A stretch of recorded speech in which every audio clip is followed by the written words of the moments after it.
आज इस वीडियो के स्टार्ट में मैं आपसे एक सवाल करता हूँ। आपको क्या लगता है इंडिया के इतिहास का सबसे बड़ा एक्सप्लोसिव ब्लास्ट क्या होगा और कब हुआ होगा? अगर आप सोच रहे हैं कि वो 26/11 का ताज होटल का ब्लास्ट था, तो ऐसा नहीं है। तो फिर वो ज़रूर न्यूक्लियर ब्लास्ट होगा जो पोखरा में गवर्नमेंट ने किया था, तो वो भी नहीं है।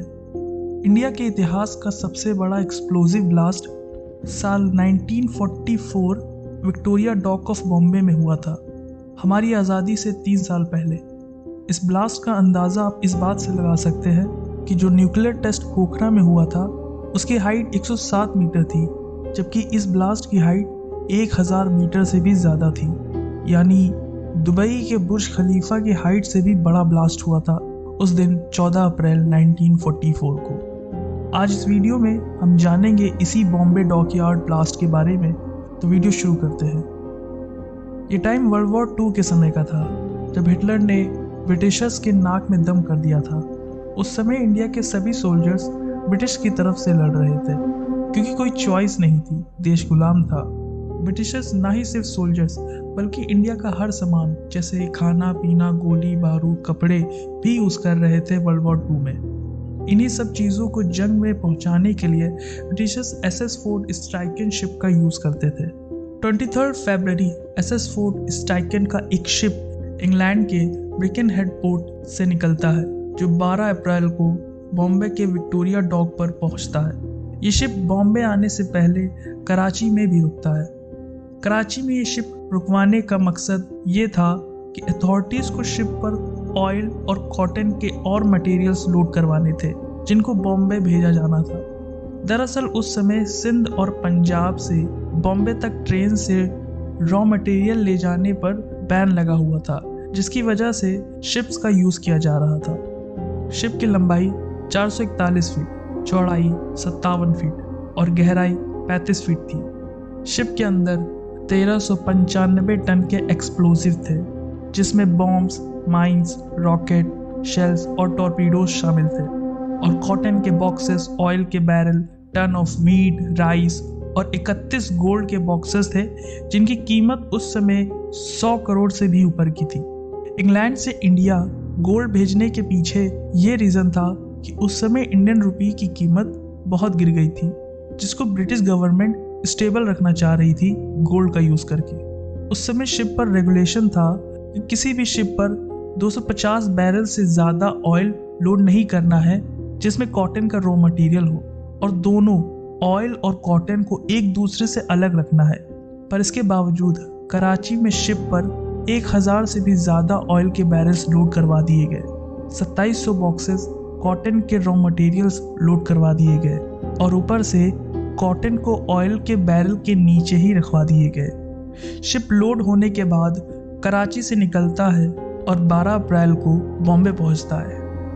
किसी भी शिप पर जिसमें एक्सप्लोजिव हो उस पर रेड फ्लैग लटकाया जाता है, जिससे डॉकयार्ड की अथॉरिटीज़ को ये पता लग जाता है कि इस शिप में बॉम्ब्स और माइंस है, जिससे वो शिप के मटेरियल की अनलोडिंग जल्दी करवा देते हैं, जिससे शिप पर कोई एक्सीडेंट होने का खतरा कम हो जाता है।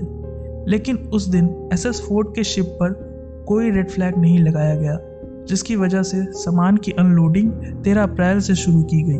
पूरे दिन अनलोडिंग करने के बावजूद भी शिप पर हज़ारों टन के माइंस, बॉम्ब्स, ऑयल, कॉटन रखे हुए थे। अगले दिन 14 अप्रैल को 2 बजे कैबिन क्रू ये अलार्म बजाते हैं कि शिप में कहीं से धुआं आ रहा है, और मैसेज सेंड करते हैं फायर स्टेशन को। फायर ब्रिगेड की 2 गाड़ियाँ शिप के पास आके फुल फोर्स से शिप पर पानी डालती हैं, लेकिन धुआं इतना ज़्यादा था कि आग कहाँ लगी है ये समझ नहीं आ रहा था। फिर फायर ब्रिगेड की और गाड़ी मौके पर पहुंची और शिप पर 9000 टन पानी डाला गया, जिसके बाद भी धुआं कम नहीं पड़ा। एक तरीका और था कि शिप को अगर समंदर में डुबा दिया जाए तो शिप की आग बुझ जाएगी, लेकिन शिप की हाइट इतनी ज़्यादा थी कि अगर शिप पूरा भी बैठ जाए और समंदर की ज़मीन टच कर जाता तो भी शिप डूब नहीं पाता। 3:50 पर ये ऑर्डर किया गया कि शिप से दूर हो जाए, और 16 मिनट के बाद 4:06 पर पहला ब्लास्ट होता है, जिससे 12 किलोमीटर की रेंज में जितने विंडो के ग्लास थे सब टूट गए। शिप के लोहे के टुकड़े आसमान से गिर रहे थे, जिसकी वजह से शिप के भी 2 खंड हो गए थे। कुछ देर बाद 4:40 पर दूसरा ब्लास्ट होता है और ये ब्लास्ट इतिहास का सबसे बड़ा ब्लास्ट था। इससे पैदा हुई कंपन शिमला तक रिकॉर्ड की गई थी, जो कि 1300 किलोमीटर दूर था। इससे आसपास के जितने भी घर थे, बिल्डिंग थे, सब राख हो गए थे। इसने डॉक यार्ड में खड़ी 27 शिप को अपने लपेटे में ले लिया था। इस ब्लास्ट के जो पार्टिकल थे, जो लपट थी, वो आसमान में 1000 मीटर से भी ऊपर गई थी, जो कि दुबई के बुर्ज खलीफा की हाइट से भी ज़्यादा था। इस ब्लास्ट की आवाज़ 80 किलोमीटर तक रिकॉर्ड की गई थी। शिप में रखा जितना भी सोना था, सब आसमान से बरसने लगा था। इस ब्लास्ट से फैली आग को बुझाने के लिए फायर स्टेशन को लगातार 3 दिनों तक मशक्कत करनी पड़ी थी। इस इंसिडेंट की वजह से 66 फायर फाइटर की जान चली गई थी। टोटल 1200 से भी ज़्यादा लोगों ने अपनी जान गंवा दी। 2500 से भी ज़्यादा लोग इंजर्ड हुए थे। 6000 से भी ज़्यादा बिजनेसेस इफेक्ट हुए थे। 50,000 लोगों की नौकरी चली गई थी। इस इंसिडेंट में जो फायर फाइटर ने करके दिखाया था, उसकी वजह से 14 अप्रैल को फायर सर्विस डे भी मनाया जाता है। वर्ल्ड वॉर 2 होने की वजह से इस इंसिडेंट पर लोगों का ज़्यादा ध्यान नहीं गया, लेकिन ये भारत के इतिहास का सबसे बड़ा एक्सप्लोसिव ब्लास्ट माना गया था। आज इस वीडियो में इतना ही। हम मिलेंगे फिर से किसी नए वीडियो में, किसी नए टॉपिक के साथ। So that's all, signing off.